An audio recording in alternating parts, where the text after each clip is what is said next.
इतिहास को अनुशीलन करी ये जो प्रस्ताव करुचंती से प्रस्ताव पाई ओडिशावासी पाखे क्षमा माग। धर्मेंद्र प्रधान होउचंती शिक्षा मंत्री देशर दुख और परितापर विषय जे जो शिक्षा मंत्री वर्तमान स्टेटमेंट पर स्टेटमेंट दौरान लगुच जमीती आउ टिके शिक्षार आवश्यकता अच्छी। प्रथम तो से नीट रे छंदी हेले भाग्यक्रमे से मुक्ति पाइले। वर्तमान हठात जेहेतु तांकर शिक्षा क्षेत्र रे कौनसी अवदान नहीं आउ चाहूँगी जे अनेक जो इश्यू होची तादिरु अटेंशन दूरेकरी जाऊ से आसीचंती बक्सी जगबंधुंकर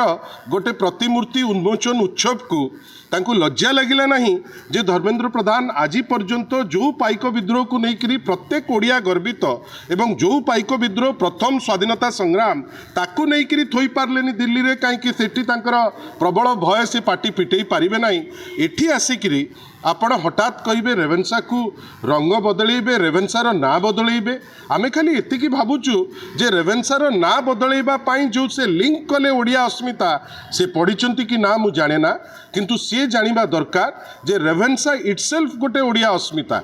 जे पढ़ी जे न पढ़ी सी अलग कथा। कोरापुट ठारू आरंभ करी बालेश्वर पर्यंत प्रत्येक बापा चाहती तांकर गोटे पिला सुजोग मिले रेवेन्सा रे पढ़ू। ए विषय रे बोध हुए आमर जी केंद्रमंत्री अच्छा सी अवगत अच्छा कि ना आमे जाने ना सी जो कहले ओडिया अस्मिता कौन से बुझी ना से जो नौक दुर्भिक्ष सांगे या लिंक कले मते लगुच से इतिहास विषय रे टिके गवेषणा करी जदि कही भल होता जेहेतु करना